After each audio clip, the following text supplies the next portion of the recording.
Guys, আজকের ভিডিওতে আমার সামনে দেখতে পাচ্ছেন সুজুকি জিএসএক্সআর বাইকটা রয়েছে। আপনারা অনেকে এটা নিয়ে কমেন্ট করতেছিলেন যে ভাই জিএসএক্সআর এর একটা আপডেট ভিডিও তৈরি করেন, বর্তমান প্রাইস কত এবং কোথায় বাইকটা অ্যাভেলেবল পাবো, কারণ এই বাইকটা অনেক জায়গায় অ্যাভেলেবল নাই। কিন্তু আজকে আমি যেখানে চলে আসছি ইউনাইটেড বাইক স্টেশন, তাদের কাছে এই বাইকটার হিউজ পরিমাণ কোয়ান্টিটি অ্যাভেলেবল রয়েছে। বিশেষ করে এটা ইয়েলো কালারটা রয়েছে, ব্ল্যাক কালারটা রয়েছে।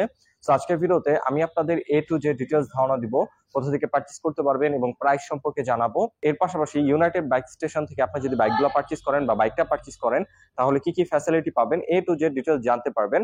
আমি রয়েছি আপনাদের সাথে আরাফাত কবির স্বরূপ, আপনারা দেখছেন কাভির ভ্লগস বিডি। সো আর বেশি কথা না বাড়িয়ে চলুন মূল ভিডিও শুরু করা যাক। তার আগে বলে নিই, আপনি যদি আমাদের চ্যানেলে নতুন দর্শক হয়ে থাকেন তাহলে অবশ্যই আমাদের চ্যানেলটি এখনই সাবস্ক্রাইব করুন এবং পাশে আসা বেল আইকনটি প্রেস করে দিন। এবং অলরেডি যারা সাবস্ক্রাইব করে ফেলেছেন তাদেরকে thank you so much.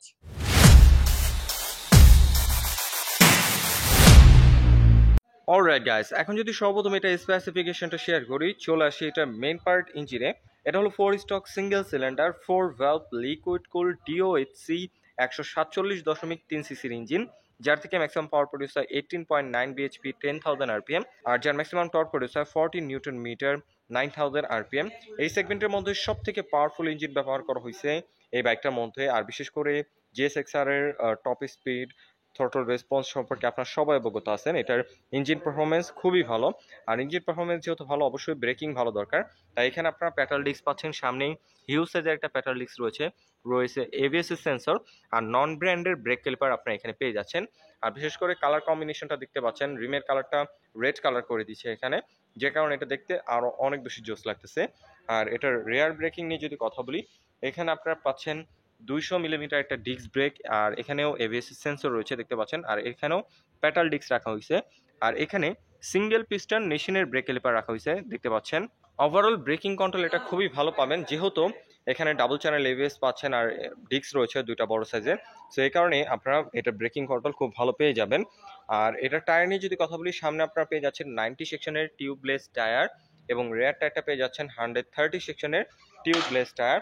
Rare টায়ারটাও যথেষ্ট ওয়াইড, আপনারা খুব কনফিডেন্ট ভাবে টুকটাক কর্নারিং করতে পারবেন, হার্ড ব্রেক করতে পারবেন। এটার খুব সহজে স্কিড করবে না। এর পাশাপাশি সাসপেনশন নিয়ে যদি কথা বলি, এখানে আপনারা টেলিস্কোপিক সাসপেনশন পাচ্ছেন, এখানে আপস অ্যান্ড ডাউন সাসপেনশন পাচ্ছেন না। দেখতে পাচ্ছেন এখানে টেলিস্কোপিক রাখা হয়েছে। এটার ফিডব্যাক মোটামুটি ঠিকঠাক আছে। এর পাশাপাশি এখানে এবিএস মেনশন করে দিচ্ছে, যেহেতু এবিএস রয়েছে। আর মাডগার্ডটা দেখতে পাচ্ছেন পুরোপুরি শাইনিং ব্ল্যাক রাখা হয়েছে। আর রেয়ারে যদি নিয়ে আসি, এখানে আপনারা পেয়ে যাচ্ছেন 7 স্টেপ অ্যাডজাস্টেবল মনোশক সাসপেনশন। এটার ফিডব্যাক খুবই ভালো, আপনারা যখন ভাঙাচোরা রাস্তায় রাইড করবেন তখন বুঝতে পারবেন। আর এটার সিটটা দেখতে পাচ্ছেন টুইন স্পোর্টি সিট রাখা হয়েছে। রাইডারের সিটটা মোটামুটি কমফোর্টেবল, যথেষ্ট ওয়াইড। কিন্তু এটার পিলিয়নের সিটটা আপনারা জানেন যে জিএসএক্স এর পিলিয়নের সিটটা খুবই ছোট। এটা পিলিয়ন খুব কমফোর্টেবল যে ভাবে যে বসতে পারবে তা না। আর এখানে দেখতে পাচ্ছেন 150 মেনশন করে দিচ্ছে। আর টেল প্রোফাইল থেকে যদি বাইকটাকে এখন একটু দেখাই, দেখতে পাচ্ছেন টেল লাইটটা আপনারা এখানে পুরোপুরি হ্যালোজিং পাচ্ছেন, এলইডি ব্যবহার করা হয়নি, কিন্তু ডিজাইনটা খুবই সুন্দর রাখা হয়েছে এখানে। আর ইন্ডিকেটরটা পেয়ে যাচ্ছেন আপনারা ফ্লেক্সিবল হ্যালোজিং ইন্ডিকেটর। ওভারঅল টেল প্রোফাইল থেকে এটার ডিজাইনটা অনেক বেশি স্পোর্টি লাগতেছে, আপনারা যখন বাইকটা সামনাসামনি দেখবেন তখন বুঝতে পারবেন। আর এটার এক্সস্ট পাইপটা যদি দেখাই, দেখতে পাচ্ছেন ডুয়েল ব্যারেল এক্সস্ট পাইপ রাখা হয়েছে। এটার সাউন্ডটা বিশেষ করে খুবই স্পোর্টি, আপনারা যখন বাইকটা রাইড করবেন তখন এটা সাউন্ডটা ফিল করতে পারবেন। আর ফুটরেস হিসাবে দেখতে পাচ্ছেন এখানে অ্যালুমিনিয়ামের ফ্লেক্সিবল ফুটরেস রাখা হয়েছে রাইডার এবং পিলনের জন্য। এই ছোটখাটো জিনিসগুলো খুবই প্রিমিয়াম কোয়ালিটি দিচ্ছে সুজুকি এই বাইকটার মধ্যে। ওকে, এখন যদি এটা ফ্রন্ট লুক নিয়ে কথা বলি, ফ্রন্ট লুকটা দেখতে পাচ্ছেন খুবই সুন্দর, বিশেষ করে ব্ল্যাক কালারটা রয়েছে। এটা ইয়েলো কালারটাও রয়েছে এই শোরুমে, তো ব্ল্যাক কালারটা দেখতে পাচ্ছেন খুবই সুন্দর। আমি পার্সোনালি ব্ল্যাক লাভার, আমাকে সেই কালারটা খুবই ভালো লাগে এর জন্য। আর এখানে হেডলাইটটা পেয়ে যাচ্ছেন এলইডি, ফুললি এলইডি হেডলাইট। এটা সামনাসামনি অনেক বেশি জোস লাগে। আর এটা সিট হাইটের পাশাপাশি হাইও রাইড করতে পারবেন, খুবই পাওয়ারফুল আলো প্রোভাইড করে। আর এখানে ট্রান্সপারেন্ট একটা ভাইজার পেয়ে যাচ্ছেন। ওভারঅল ফ্রন্টের লুকসটা খুবই সুন্দর। আর এই সাইডের কিটের গ্রাফিক্সটা যদি একটু দেখাই, দেখতে পাচ্ছেন অ্যাশের উপরে হোয়াইট কালার কম্বিনেশনের গ্রাফিক্স রয়েছে এখানে। এবং ফুয়েল ট্যাঙ্কটা এটা খুব ছোট, আপনারা জানেন যে জিএসএক্সআর এর ফুয়েল ট্যাঙ্কটা অতটা বাল্কি না, কিন্তু এটার যে বডি ডিজাইন, ফুয়েল ট্যাঙ্কের ডিজাইনের শেপটা রয়েছে এটা খুবই সুন্দর, আপনারা যখন ফিজিক্যালি দেখবেন তখন বুঝতে পারবেন। আর এখন যদি এটা মিটার ভিউটা দেখায়, এখানে ফুললি ডিজিটাল মিটার রাখা হয়েছে রেগুলার রাইডের জন্য। যেসব ইনফরমেশন দরকার সব ইনফরমেশন এটার মধ্যে শো করবে। আর হ্যান্ডেলবার হিসেবে আপনারা এখানে পেয়ে যাচ্ছেন 3 পার্ট হ্যান্ডেলবার। এটা কন্ট্রোলিং খুবই ভালো, আপনারা যখন রাইড করবেন তখন বুঝতে পারবেন। এটা কমফোর্টনেস ভালো বলবো না, যেহেতু স্পোর্টস বাইক অবশ্যই হ্যান্ড পেন ব্যাক পেন হবে, কিন্তু এটার কন্ট্রোলিং যথেষ্ট ভালো। হ্যান্ডেলবারের কন্ট্রোলিং আপনারা যখন রাইড করবেন তখন বুঝতে পারবেন। আর কন্ট্রোলিং সুইচ নিয়ে কথা বলে, ইঞ্জিন অফ করার সুইচটা পাচ্ছেন তারপরে 4টা ইন্ডিকেটর একসাথে জ্বলবে সেটা পেয়ে যাচ্ছেন, ইমার্জেন্সি সুইচটা পেয়ে যাচ্ছেন, নিচে সেলফ রয়েছে। আর বাইকটা শুধুমাত্র আপনারা সেলফের সাহায্যে স্টার্ট করতে পারবেন। আর এই সাইডে যদি নিয়ে আসি, পাসিং সুইচটা রয়েছে, হাই বিম লো বিম সুইচ পাচ্ছেন, ইন্ডিকেটর পাচ্ছেন এবং তার নিচে হর্নের সুইচটা পেয়ে যাচ্ছেন। আর সুইচের বিল কোয়ালিটিও বেস্ট, প্রাইস সেগমেন্টের মধ্যে বেস্ট রাখা হয়েছে। শুধু সুইচ না, বডির যে কোনো কিট বলেন, যে কোনো ম্যাটেরিয়াল বলেন, আপনার কোনো প্রকার কম্প্রোমাইজ করা হয় নাই। সুজুকি সম্পর্কে আপনার সবাই অবগত আছেন, তারা বিল কোয়ালিটি নিয়ে কখনোই কম্প্রোমাইজ করে না। সো বরাবরের মতো এটা বিল কোয়ালিটিও বেস্ট রাখার চেষ্টা করছে তারা। আর এটার গ্রাউন্ড ক্লিয়ারেন্স নিয়ে যদি কথা বলি, এটার গ্রাউন্ড ক্লিয়ারেন্স আপনার পেয়ে যাচ্ছেন 160 মিলিমিটার, যেটা বাংলাদেশের রাস্তার জন্য ইনাফ। যে কোনো রাস্তায় আপনার খুব ইজিলি রাইড করতে পারবেন, স্পিড ব্রেকার অথবা ভাঙাচোরা রাস্তা বাজার সম্ভাবনা খুবই কম।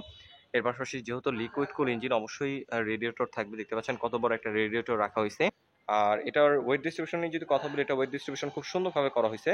আপনার মনে হবে না যে বাইকটা সামনে ভারী পেছনে হালকা, খুব সুন্দরভাবে এটা ওয়েট ডিস্ট্রিবিউশন করা হয়েছে। আপনার খুব স্টেবলভাবে হাইওয়েতে রাইড দিতে পারবেন। আর এটার সিট হাইট হচ্ছে 785 মিলিমিটার। 5 ফিট 3-4-এর মতো যারা আছেন তারা খুব ইজিলি বাইকটাকে রাইড করতে পারবেন, কোনো প্যারা হবে না। আর বিশেষ করে এটা শর্ট হাইটের মানুষদের জন্য খুবই সুইটেবল একটা বাইক, কারণ স্পোর্টস বাইকের সিট হাইট একটু বেশি হয়, কিন্তু GSX-R এর সিট হাইট খুবই কম, মাত্র 785 মিলিমিটার। সো শর্ট হাইটের মানুষরা ইজিলি এই বাইকটাকে রাইড করতে পারবেন, কোনো প্যারা হবে না। আর এটা ফুয়েল ট্যাঙ্ক মাইলেজ নিয়ে যদি কথা বলি, এটা ফুয়েল ট্যাঙ্ক ক্যাপাসিটি হচ্ছে 11 লিটার, যার থেকে আপনার অ্যাভারেজ পার লিটার মাইলেজ পেয়ে যাবেন 35-এর মতো অ্যাভারেজ। যেহেতু একটা পাওয়ারফুল ইঞ্জিন, এর পাশাপাশি এটার মানে রেডি পিক আপ খুবই ভালো। সো এই কারণে আপনারা 35-এর মতো মাইলেজ পেয়ে যাবেন ভালোভাবে রাইড করলে। আর যদি রাফ অ্যান্ড টাফ রাইড করেন তাহলে অবশ্যই মাইলেজ আরও ড্রপ করবে। এটার মাইলেজ তখন দেখবেন যে 30-এর মতো অ্যাভারেজ দিচ্ছে। সো যেহেতু পাওয়ারফুল একটা ইঞ্জিন, সো অবশ্যই মাইলেজটা একটু কম হবে, এটাই স্বাভাবিক। যারা আর কি একটা পাওয়ারফুল ইঞ্জিন চাচ্ছেন, লুকস ভালো চাচ্ছেন, তারা নিঃসন্দেহে GSX-R এই বাইকটা চয়েসে রাখতে পারেন। আর বর্তমানে এই বাইকটা অনেক জায়গায় অ্যাভেলেবল নাই, কিন্তু ইউনাইটেড বাইক স্টেশন, আজকে আমি যেখানে চলে আসছি, তাদের কাছে বাইকটা অ্যাভেলেবল রয়েছে। বিশেষ করে ইয়েলো কালারটাও রয়েছে, ব্ল্যাক কালারটাও রয়েছে। তাদের কাছ থেকে আপনারা দেখে বেছে তারপরে পারচেজ করে নিতে পারবেন। অলরাইট গাইস, এখন যদি GSX-R এর প্রাইস সম্পর্কে আমি আপনাদের একটু আইডিয়া দিই। যেহেতু এটা সিভিও কন্ডিশনের বাইক, সো এটার প্রাইসটা ডলার রেটের উপরে ডিপেন্ড করে। ডলার রেট বেশি থাকলে প্রাইস একটু বেড়ে যায়, ডলার রেট কম থাকলে প্রাইস একটু কমে যায়। তো এই কারণে এটার অ্যাকুরেট প্রাইসটা বলা যাচ্ছে না, কিন্তু আপনারা 4,70,000 টাকা থেকে 4,85,000 টাকার মধ্যে GSX-R বাইকটা পারচেজ করতে পারবেন। এটা কয়েকটা কালার এই শোরুমে হিউজ পরিমাণ কোয়ান্টিটি অ্যাভেলেবল রয়েছে। আপনারা অবশ্যই ইউনাইটেড বাইক স্টেশনের সাথে যোগাযোগ করে ফেলুন। আর ইউনাইটেড বাইক স্টেশন থেকে আপনি যদি এই বাইকটা পারচেজ করেন তাহলে পেয়ে যাবেন 4টা ফ্রি সার্ভিস। সিভিও কন্ডিশনের শোরুমগুলো যদি আপনারা একটু খেয়াল করেন তাহলে দেখবেন যে তারা আফটার সেল সার্ভিস অতটা ভালো দেয় না, কিন্তু ইউনাইটেড বাইক স্টেশন আপনাদের সার্ভিস 4টা ফ্রি সার্ভিস দিচ্ছে। সো আমি তাদের ডিটেলস ইনফরমেশন ভিডিও ডিসক্রিপশনে দিয়ে রেখেছি, আপনারা চাইলে তাদের সাথে ফেসবুকে কন্ট্যাক্ট করতে পারেন অথবা তাদের ডাইরেক্ট কন্ট্যাক্ট নাম্বারেও যোগাযোগ করতে পারেন। সো আমি সব ডিটেলস দিয়ে রেখেছি ডিসক্রিপশনে, আপনারা চেক করে নেবেন।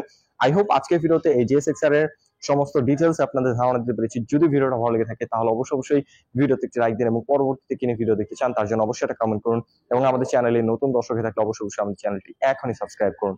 আজকের মতো আমি এখানে বিদায় নিচ্ছি, দেখা হবে পরবর্তী কোনো ভিডিওতে। সে পর্যন্তই ভালো থাকুন, সুস্থ থাকুন। আসসালামু আলাইকুম।